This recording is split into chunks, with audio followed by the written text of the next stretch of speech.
Vamos abrir a palavra de Deus no Evangelho de Cristo, conforme o registro de João, no capítulo 1. João, capítulo 1. Nós faremos a leitura dos versos 1 a 14. João, capítulo 1, versos de 1 a 14. Antes da leitura do texto, me permita trazer algumas informações. Os estudiosos da Bíblia são praticamente unânimes em afirmar que o Evangelho de João é a obra literária mais importante da história. Nenhum livro jamais foi tão traduzido para outros idiomas e tão largamente distribuído como o Evangelho de João. Já passam de 4 bilhões de exemplares.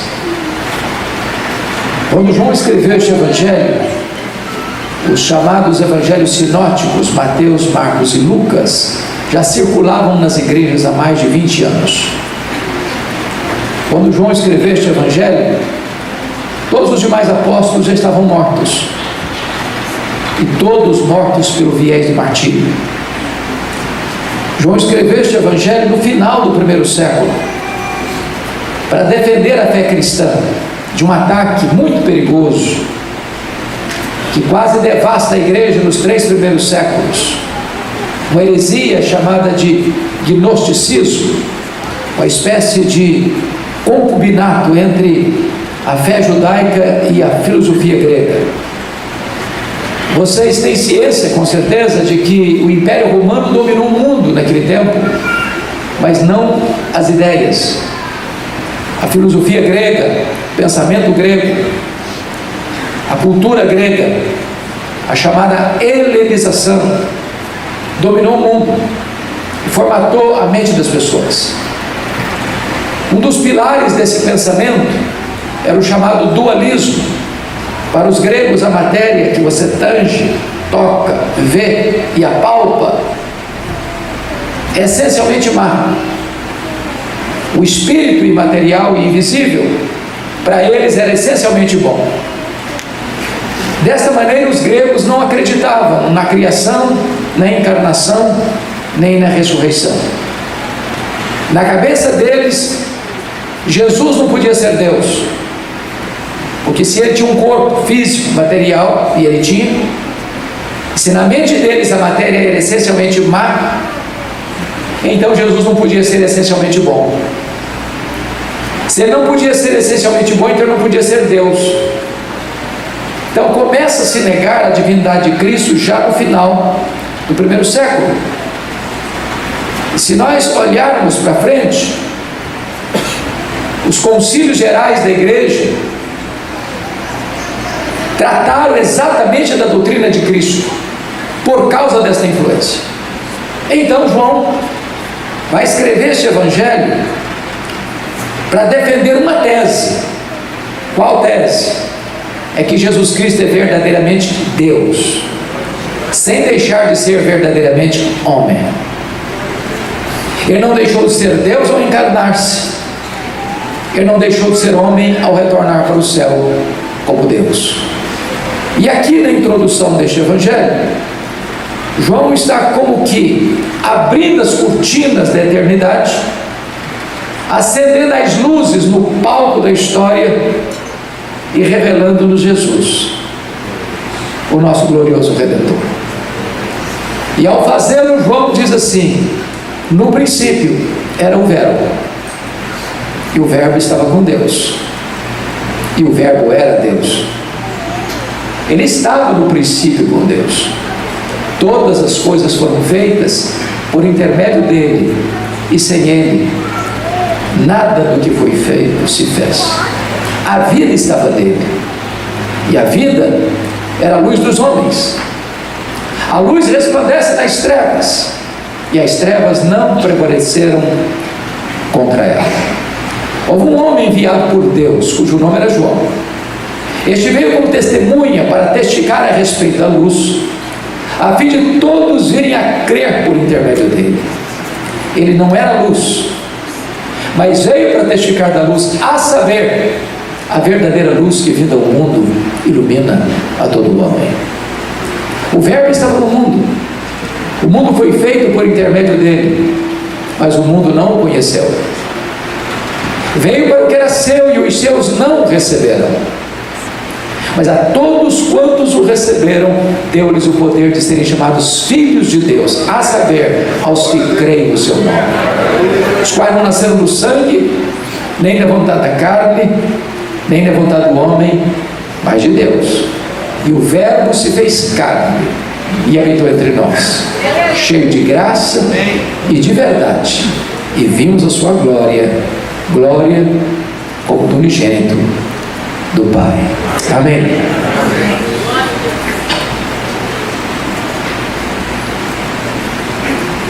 Quando João abre então essa cortina da eternidade para nos revelar Jesus, ele quase nos tira o fôlego já de começo.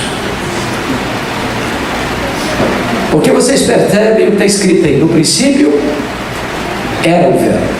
Vocês que têm uma boa, talvez melhor que a minha percepção da língua portuguesa, percebem aí que o verbo ser não está no pretérito perfeito. Ele não diz no princípio foi o verbo, mas está no pretérito imperfeito. No princípio era o verbo. E significa que quando tudo teve um começo, porque a Bíblia diz que no princípio criou Deus os céus e a terra, o verbo já existia. Então o verbo preexiste a criação, preexiste ao tempo, preexiste a história. Se o verbo preexiste ao princípio, significa necessariamente que ele é eterno, e eternidade é um atributo exclusivo de Deus.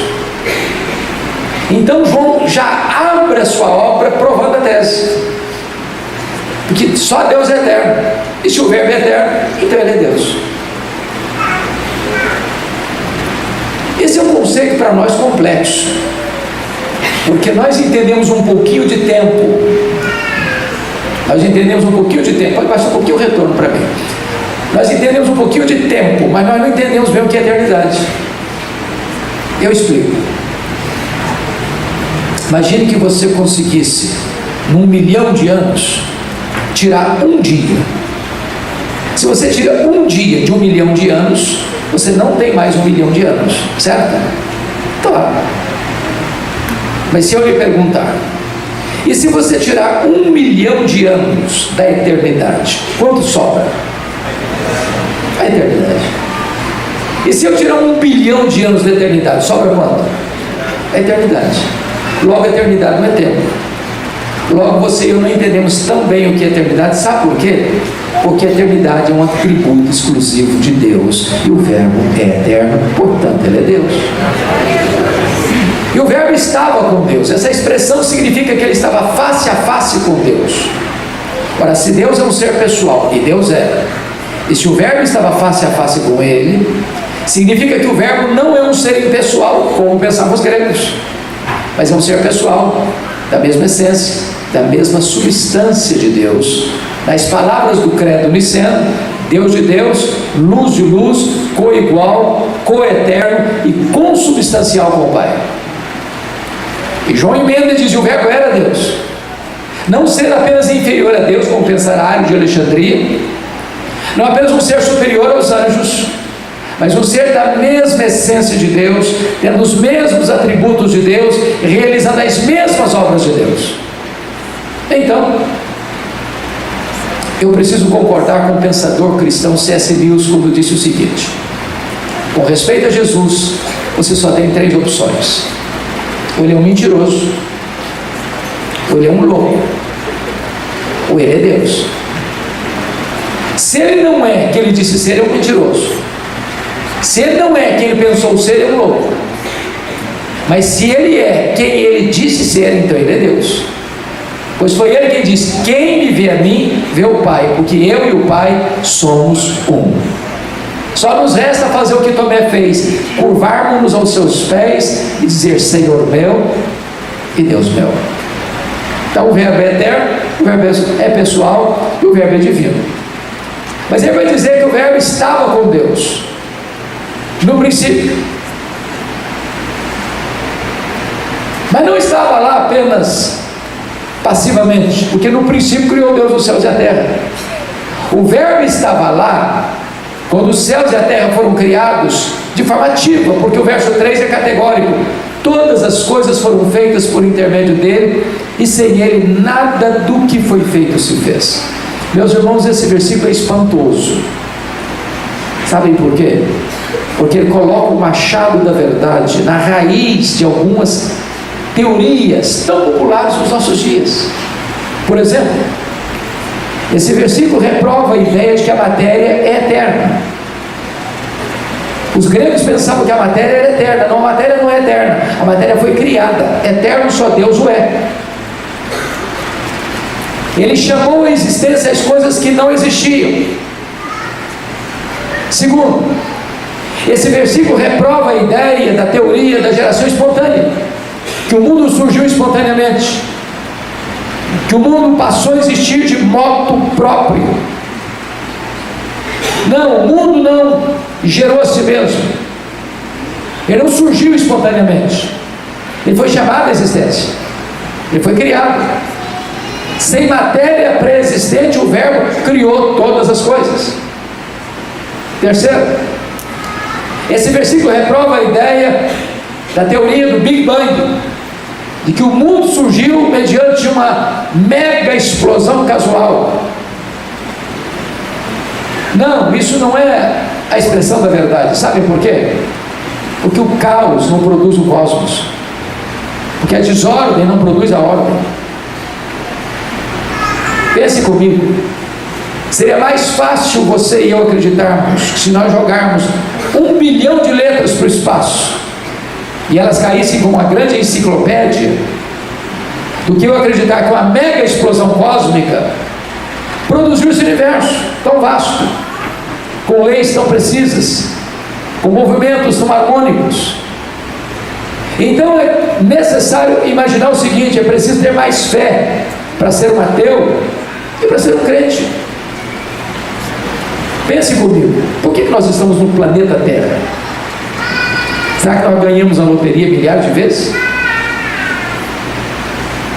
Será que o acaso nos deixou aqui? Será que uma explosão preparou esse berço para nós? E a resposta é que nós estamos rigorosamente onde deveríamos estar.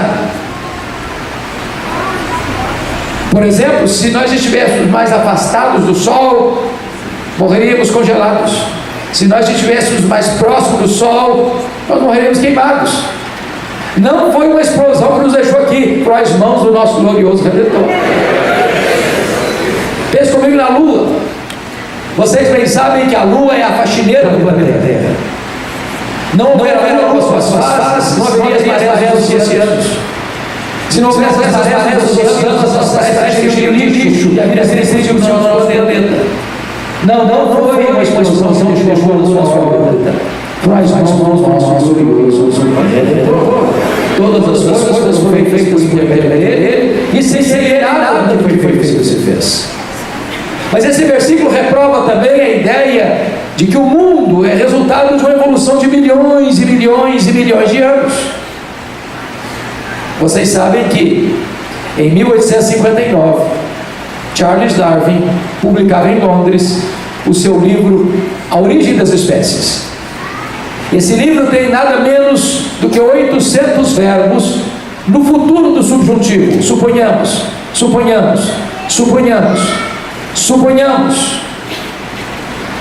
De lá para cá, essa chamada teoria da evolução tem sido ensinada nas escolas, desde o ensino fundamental ao pós-doutorado, como uma verdade científica. Falta-lhes, entretanto, a evidência das provas. Que o mundo foi criado, a ciência prova. O que você e eu cremos pela fé não é que o mundo foi criado. O que você e eu cremos pela fé é que o mundo que foi criado e a ciência prova foi criado por Deus. Portanto, o criacionismo não é artigo de religião. Criacionismo não é artigo de fé. Criacionismo é artigo de ciência. Todas as coisas foram feitas por intermédio dele, e sem ele nada do que foi feito se fez. Então, penso que não há nada mais importante para a igreja de Cristo Jesus do que saber quão grande é o nosso glorioso Redentor, quão magnífico ele é, quão majestoso ele é. Quando o profeta Isaías está refletindo sobre ele, porque é um texto messiânico, ele diz que este é aquele que mede as águas na concha da sua mão. Se você parar para pensar no Pacífico, no Atlântico, no Índico, no Mediterrâneo, nos mares, nos rios, nas fontes, tente aqui na praia, tente esvaziar o Atlântico aqui com um baldinho, veja quanto tempo você vai levar. O seu glorioso Redentor mede as águas na concha da sua mão. Ele pesa o pó das montanhas em balança de precisão. Ele mede os céus a palmos. Ele espalha as estrelas no firmamento, e por ser forte em força e grande em poder, quando as chama pelo nome, nenhuma só delas vem a faltar. Ele olha para todas as nações da terra, as grandes potências econômicas e militares da terra, e considera todas elas como um pingo que cai num balde, como um pó numa balança de precisão, como um vácuo, como nada, como menos do que nada. Este é o nosso glorioso Redentor. Se você perguntar para um astrônomo, assim, qual é o tamanho desse universo? Qual é o tamanho desse universo? O nosso mide uma palma. Se esse astrônomo for honesto, ele vai responder assim, eu não sei. Nenhum homem, por mais robusto que seja o seu conhecimento, por mais peregrina que seja a sua inteligência, é capaz de afirmar categoricamente qual é o exato tamanho do universo. Isso é uma maneira aberta. Para você e eu sabemos que o universo não é infinito, porque é infinito de um exclusivo de Deus. Entretanto, o que os cientistas sabem e afirmam é que o nosso universo tem mais de 93 bilhões de anos-luz de diâmetro. E o que significa isso? Significa que se você for a velocidade da luz com 600 quilômetros por segundo, nessa velocidade você demoraria mais de 93 bilhões de anos para o universo. Pois não há um sentido desse universo. Jesus não disse que eu criei isso aqui, eu estou aqui, eu sou só esse aqui. Esse é o nosso Deus. Se você calcular as quantas estrelas existem, sabe a resposta dele? Eu não sei. O que ele sabe é que há mais estrelas no vento, todos os grãos de areia das praias e desertos do nosso planeta. Vá ao dia à praia, nem precisa se esforço aí, né? Encha a coxa da sua mão de areia. Tenha paciência para casa, bota uma tábua de vidro e contar quantos grãos de areia você consegue colocar na concha da sua mão. Pastor, eu já veio fazer essa experiência estava de férias, chia a mão, você consegue com parei. Tinha contado nem quase tudo. Há mais estrelas no firmamento que todos os grãos de areia, de todas as praias e desertos do nosso planeta. Este é o nosso Deus. Ele criou. Mas ele não criou das relações só não. Ele vai te colocar cada delas pelo nome. Como chama pelo nome, nem delas vai falar. Até o céu passado, nós estávamos muito entusiasmados com a beleza do macro universo. O que nos espanta hoje é o micro universo. Me permita, por gentileza. É verdade desse tempo? Parece. Se não é, parece. É sim. Se eu conseguir, eu não vou fazer isso. Mas se eu arrancasse essa folha aqui, só essa aqui, essa folha que eu estou segurando aqui é mais complexa do que a cidade de Vila Velha.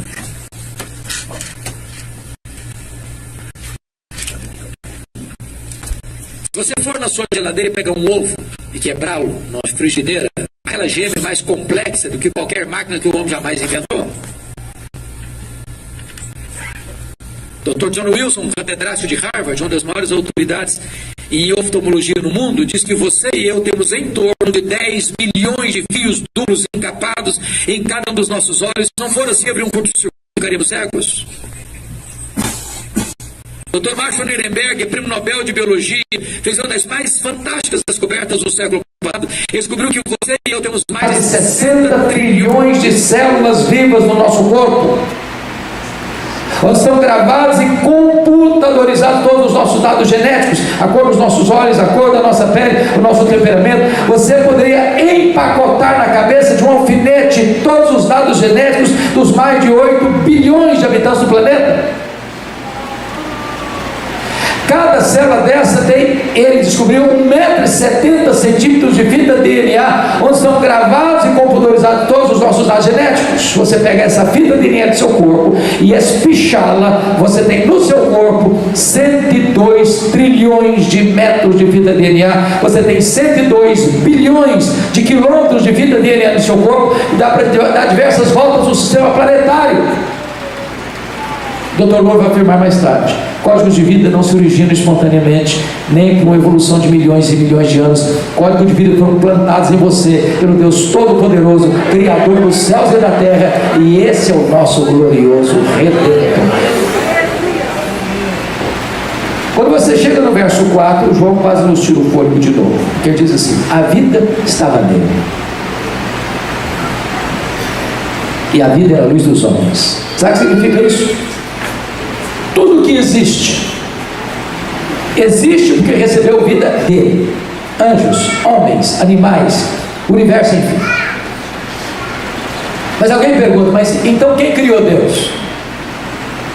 Resposta: ninguém. Ele não foi criado, ele é o Criador.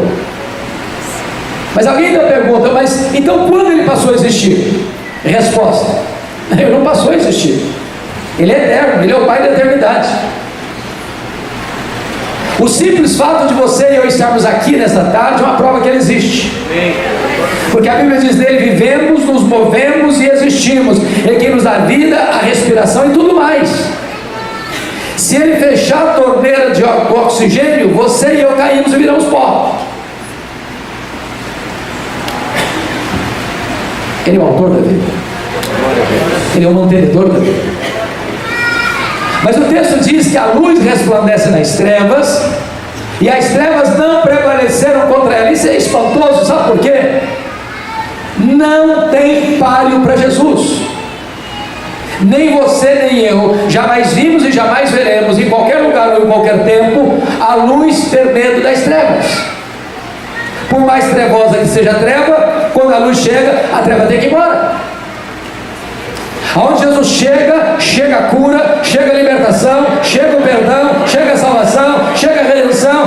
Ninguém pode acuá-lo, ninguém pode intimidá-lo, ninguém pode derrotá-lo, ninguém pode vencê-lo. Nós seguimos aquele que é o vitorioso em todas as causas. Eu disse para vocês no começo que João escreveu este evangelho para provar uma tese. Qual é a tese?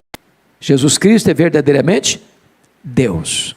Até aqui no verso 5, ele provou essa tese de duas maneiras. Primeiro, ele é Deus, porque tem os mesmos atributos de Deus. Ele é eterno, ele é pessoal, ele é divino, ele é autoexistente. Segundo, ele é Deus, porque ele realiza as mesmas obras de Deus. Ele é o Criador, ele é o doador da vida, ele é o mantenedor da vida. Se ele é isso mesmo, e é, eu preciso dizer algo muito importante para você nessa tarde. Primeiro, ninguém aqui pode sair daqui neutro em relação a Jesus. Aliás, eu vou propor um paradoxo. Você, nesta tarde, é um escravo da sua liberdade. Você precisa tomar uma decisão. E eu explico o paradoxo. Você é como uma pessoa dentro de uma canoa, rio abaixo, à beira de um abismo. Você tem que tomar uma decisão. Ou você toma a decisão de pular da canoa e nadar até a margem, Ou você toma a decisão de remar e ancorar a canoa num lugar seguro, ou você toma a decisão de fingir que não tem abismo pela frente, até ser esmagado pelas águas. Só uma coisa você não pode deixar de fazer: tomar uma decisão. Talvez você argumente: bom, mas eu fui convidado para estar aqui hoje, fiquei feliz de vir, estou gostando de tudo que tenho acompanhado até agora, mas eu não quero tomar decisão, eu não vou tomar decisão, aliás, eu estou até indeciso. Eu quero dizer a você que a indecisão é uma decisão. A indecisão é a decisão de não decidir. Com respeito a Jesus, entretanto, isso é impossível, porque foi Ele quem disse: quem não é por mim é contra mim, quem comigo não ajunta espalha. Qual é a sua decisão? A partir do versículo 6, vocês vão perceber que João vai apresentar-nos 3 decisões.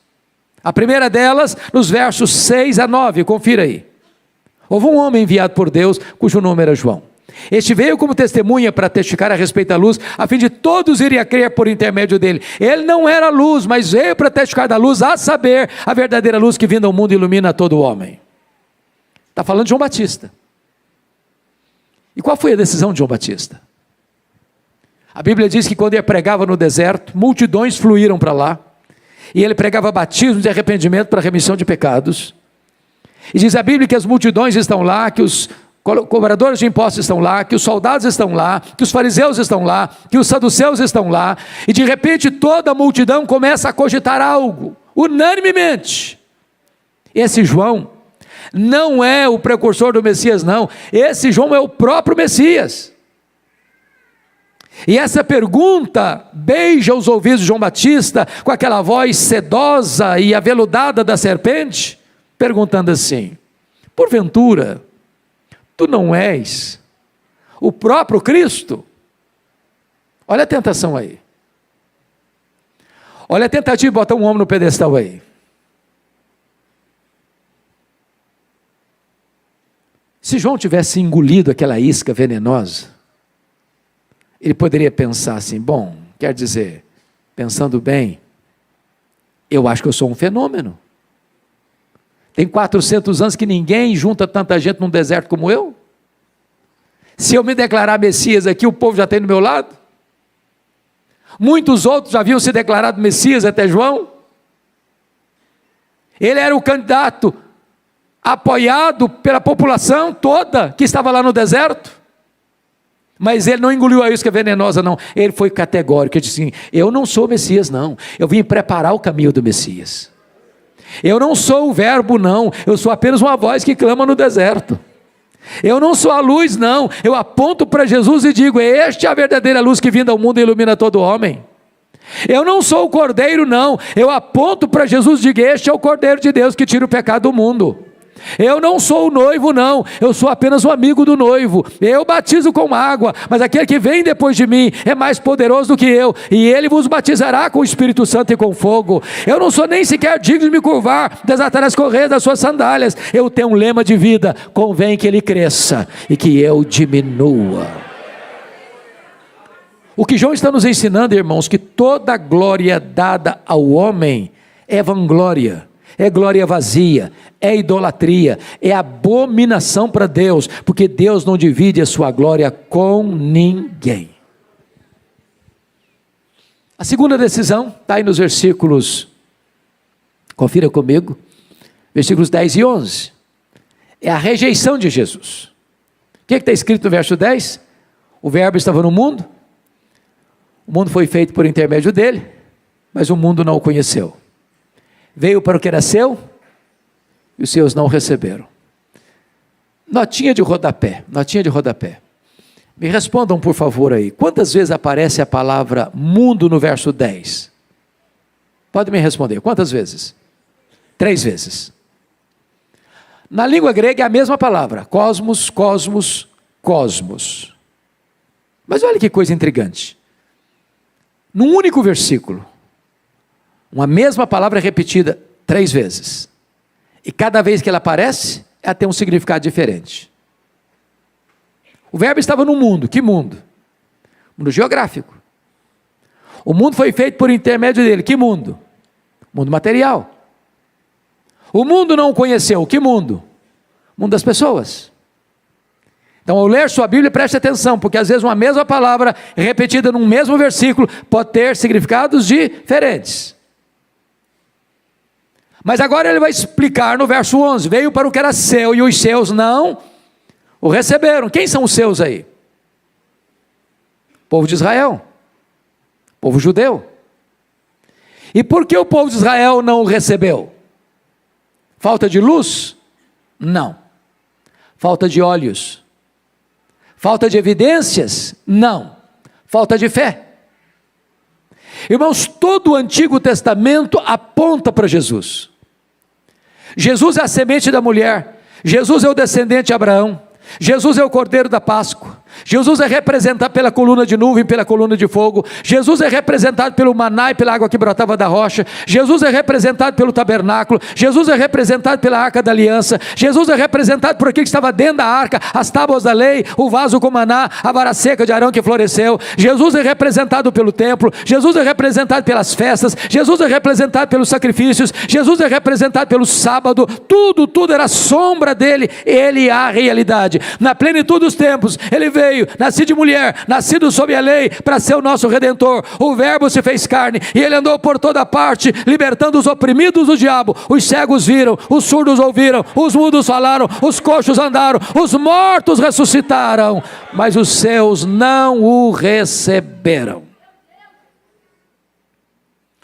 Uma das coisas mais tristes, pastor Anchieta, quando se vai a Israel, eu tenho levado caravanas todos os anos para Israel, é chegar lá no Muro das Lamentações. Você chega lá, você vê crianças, adolescentes, jovens, homens, mulheres, idosos, lendo fervorosamente a lei, e orando fervorosamente, aguardando ainda o Messias, que já veio há 2000 anos, na pessoa de Jesus de Nazaré. A venda ainda está posta. Porém, isso nos responsabiliza, porque é triste você conhecer a verdade e rejeitar a verdade. E a pergunta das Escrituras é essa: como escaparemos nós, se negligenciarmos tão grande salvação? É por isso que agora vamos para a última decisão, que está lá nos versos 12 e 13, confira aí comigo. E o versículo 12, irmãos, começa com uma palavrinha que é muito importante na leitura da Bíblia. Na língua portuguesa nós chamamos de conjunção adversativa. Mas, entretanto, porém, todavia, entrementes. Diante da rejeição de Israel está escrito assim: mas a todos quantos o receberam, deu-lhes o poder de serem feitos filhos de Deus, a saber, aos que creem no seu nome. A pergunta é: todos quantos? Todos quem? E a resposta é: todos judeus, todos gentios, todos homens, todas mulheres, todas crianças, todos adolescentes, todos jovens, todos adultos, todos ricos, todos pobres, todos doutores, todos analfabetos, todos patrões, todos empregados, todos religiosos, todos não religiosos. Não importa se você é daqui, se você é dali, você é da lei, não importa de onde você vem, não importa para onde você vai, se você receber a Jesus, você recebe o poder de ser feito filho de Deus. Obviamente, então nem todos são filhos de Deus. Ser filho de Deus é uma coisa natural. Ninguém é filho de Deus porque nasce num país chamado cristão, porque nasce numa família chamada cristã, porque frequenta uma igreja chamada cristã. Ser filho de Deus é a coisa mais radical que pode acontecer na sua vida. É ter um novo coração, uma nova mente, uma nova vida, uma nova família, uma nova pátria, uma nova herança. Significa ser nova criatura. Bom, mas chega no verso 13 e João vai explicar isso melhor. O que significa ser filho de Deus? E ele vai dizer 3 coisas aí. Primeiro, ser filho de Deus não significa uma experiência hereditária. Os quais não nasceram do sangue. Há um ditado popular conhecido aqui, né? Filho de peixe, peixinho é. Mas não é verdade que filho de crente, crentinho é. É preciso nascer de novo. Nascer de cima, nascer do alto, nascer de Deus. Às vezes, pastor Anchieta, eu gosto de fazer perguntas às pessoas, e eu pergunto assim às vezes: e aí, meu irmão, você está firme na sua salvação? A pessoa responde: é claro, eu sou presbiteriano desde o berço, sou batista, sou assembleiano, sou da reformada. Outros são mais sofisticados na resposta: você está firme, meu irmão? Claro, sou calvinista convicto, sou arminiano. Bom, você pode ser presbiteriano, batista, assembleiano, da igreja reformada, você pode ser calvinista, você pode ser arminiano, mas quem salva você é Jesus. Quem leva você para o céu é Jesus. A sua confiança tem que estar em Jesus. Não é uma experiência hereditária. Às vezes eu faço a mesma pergunta, falei: e aí, meu irmão, você está firme na sua salvação? Mas é claro, o meu pai é o pastor da igreja, minha mãe até dirige uma reunião de oração lá na igreja. Eu não sou filho de pastor não, mas deve ser coisa boa ser filho de pastor. Eu não sou não. Ter uma mãe de oração então é uma coisa exponencial, mas isso não leva ninguém para o céu não. A porta do céu é Jesus e o caminho para o céu é Jesus, e quem salva é Jesus. Segundo, os quais não nasceram do sangue, nem da vontade da carne. Sabe o que significa isso? Nenhum de nós tem poder e competência para nos autoproclamarmos filhos de Deus. Salvação não está na sua mão. Salvação não está na mão da igreja. Salvação está na mão de Deus. Só Deus pode fazer de você seu filho. E a condição que Ele requer é a mesma para todos. A todos quantos receberam Jesus, deu-lhes o poder de serem feitos filhos de Deus. Terceiro, os quais não nasceram do sangue, nem da vontade da carne, nem da vontade do homem. Sabe o que significa isso? Ninguém tem autoridade de dizer para você assim: seja filho de Deus. Nem os patriarcas, nem os profetas, nem os apóstolos, nem os pais da igreja, nem os reformadores, nem os avivalistas, nem Pedro, nem Paulo, nem Maria, nem o Papa, nem o sacerdote, nem o pastor, nem o missionário, nem a igreja, nem qualquer concílio eclesiástico pode dizer: seja filho de Deus. Só o próprio Deus tem esse poder. Só Ele pode fazer esse milagre dos milagres na sua vida, para você nascer de novo e fazer parte da família de Deus, remida e lavada no sangue do Cordeiro, cujo nome está escrito no livro da vida e que vai reinar com Cristo para sempre e sempre e sempre. Mas agora João vai nos levar ao encerramento. Confira o verso 14 comigo. O que está escrito aí? E o verbo se fez carne e habitou entre nós, cheio de graça e de verdade, e vimos a sua glória, glória como do unigênito do Pai. Meus irmãos, em 325, tratando desta matéria que nós estamos conversando aqui hoje, a divindade de Cristo, Atanásio, no primeiro concílio geral da igreja, em 325 em Nicéia, derrota as teses heréticas de Ário e finca a estaca da ortodoxia cristã, dizendo que Jesus Cristo é Deus, Deus de Deus, luz de luz, coigual, coeterno e consubstancial com o Pai. E ele escreveu um livro, pastor. Está em português o livro. Veja você, escrito no século IV, falando sobre a encarnação, que é o maior mistério do cristianismo, e de fato é. Se não, vejamos. E o verbo se fez carne. A perguntinha é essa: que verbo? Que verbo? E a resposta é o verbo eterno, pessoal, divino, autoexistente, criador, o verbo que é Deus, infinito, imenso, eterno, imutável, onipotente, onipresente, onisciente, transcendente, soberano, que nem os céus dos céus pode contê-lo.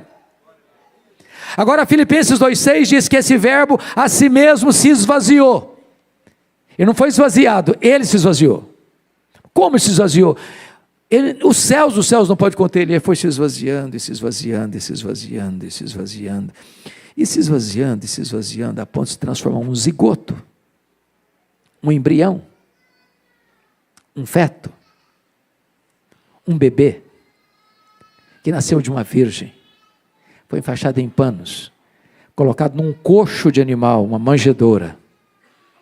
Aquele bebê era o Criador do universo. Mas ele não veio para ficar longe de nós, não, sentindo náuseas. Ele veio para estar entre nós. Ele vestiu pele humana, ele calçou as sandálias da humildade, ele pisou o nosso chão, ele comeu o nosso pão, ele bebeu a nossa água, ele chorou a nossa lágrima, ele sentiu a nossa dor, ele carregou no seu corpo os nossos pecados, ele morreu por nós, ele foi sepultado, ele ressuscitou, ele voltou para o céu, ele derramou o Espírito Santo, ele está sentado no trono e ele voltará para buscar a sua igreja. Mas como é que ele se manifestou? Diz o texto, cheio de graça e de verdade. Você já imaginou se eu viesse até nós cheio de justiça e juízo? Estávamos arruinados. Sabe por quê? O melhor de nós, diz a Bíblia, são as nossas justiças. Não passam de trapos, de imundície. Então, baixa a bola. Baixa a bola. Ele veio então cheio de graça. Nos apanhou sujos, depravados, condenados, mortos nos nossos delitos e pecados. E Ele nos deu vida, e Ele nos lavou, e Ele nos limpou, e Ele nos transformou, e Ele nos fez membros da família de Deus. E o texto termina dizendo assim, e vimos a sua glória. Glória como do gênero do Pai. Glória não é um atributo de Deus, como é a santidade, a justiça, a misericórdia. Glória é um termo teológico que significa a expressão máxima de Deus, com o seu pleno fulgor, com todos os seus atributos resplandecendo. Quando Deus mandava um profeta lá no Velho Testamento, Deus normalmente usava esse profeta para enfatizar um atributo. Isaías enfatizou a santidade, Oséias a misericórdia, Amós a justiça. Mas Jesus não veio para revelar este ou aquele atributo, Ele veio para revelar Deus, porque Ele é a exata expressão do ser de Deus. Ele é o resplendor da glória. Nele habitou toda a plenitude da divindade. Só Ele podia então dizer, quem me vê a mim, vê o Pai, porque eu e o Pai somos um. Então está provado a tese de João, Ele é Deus. Mas eu não posso terminar sem fazer duas aplicações. A primeira delas, João é tão impressionante, que deveria ser inclusive matéria de estudo dos especialistas. Quem gosta e tem habilidade em fazer teses, dissertações, João é um modelo. João pega todo o argumento dele e põe na introdução,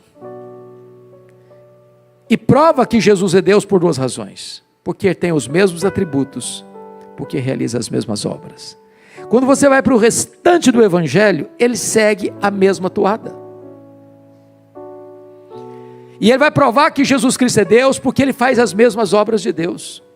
Então o que João vai fazer? Ele vai selecionar 7 milagres. Porque ele diz no último versículo que se todos fossem registrados, o mundo não caberia. Ele vai selecionar 7. Por que 7? É o número da perfeição. Por quê? Porque se ele faz as obras de Deus, então ele é Deus. Primeiro milagre, capítulo 2, ele transforma água em vinho. Segundo milagre, capítulo 4, ele cura o filho do oficial. Terceiro milagre, capítulo 5, ele cura o paralítico de Betesda. Quarto milagre, capítulo 6, ele multiplica pães e peixes. Quinto milagre, capítulo 6, ele anda sobre o mar. Sexto milagre, capítulo 9, ele cura o cego de nascença. Sétimo milagre, capítulo 11, ele ressuscita Lázaro.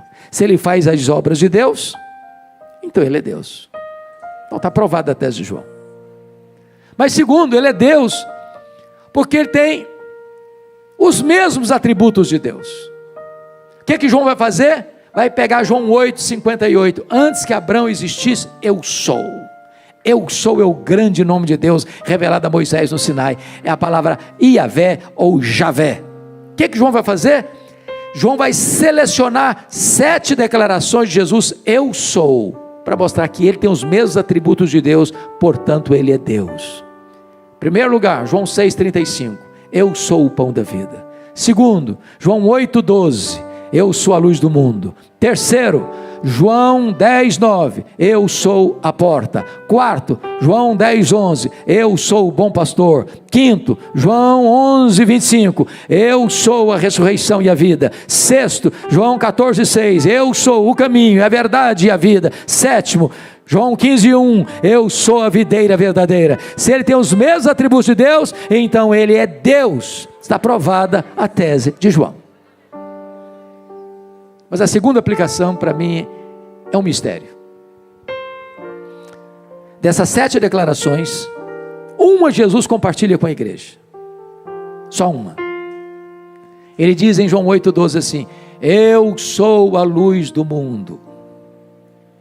Ele diz em Mateus 5,14, vós sois a luz do mundo. Agora notem, Jesus nunca disse assim para a igreja, vós sois o pão da vida, quem se alimentar de vós nunca mais terá fome. Ele nunca disse isso.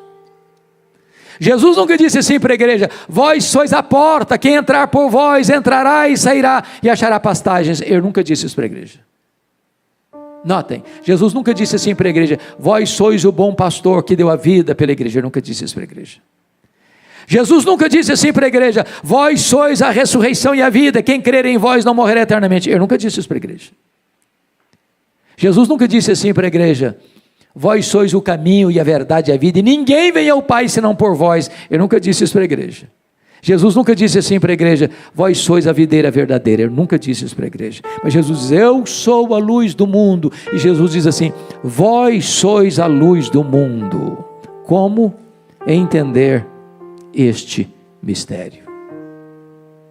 Para responder o mistério, e eu termino aqui, me permitam 2 perguntas. Seu nome, filho? André, me permita fazer essa pergunta, André. O sol brilha? Sim, o sol brilha, é verdade. Por que o sol brilha? Porque o sol tem luz própria. Sabe por que Jesus é a luz do mundo e ele brilha? Porque ele tem luz própria, ele é o sol da justiça. Segunda pergunta, André, a lua brilha? E a resposta é sim, a lua brilha. Mas como a lua brilha? A lua não tem luz própria. A lua só brilha na medida em que ela reflete a luz do sol. Então prestemos atenção aqui. A igreja não é luz do mundo na mesma medida que Jesus é luz do mundo. A igreja não tem luz própria. A igreja só brilha na medida em que ela reflete a luz de Jesus, o sol da justiça, a verdadeira luz que vinda ao mundo ilumina todo o homem. Então sabe qual é o seu papel? Qual é o meu papel? Sabe qual é a missão da igreja reformada de Vila Velha?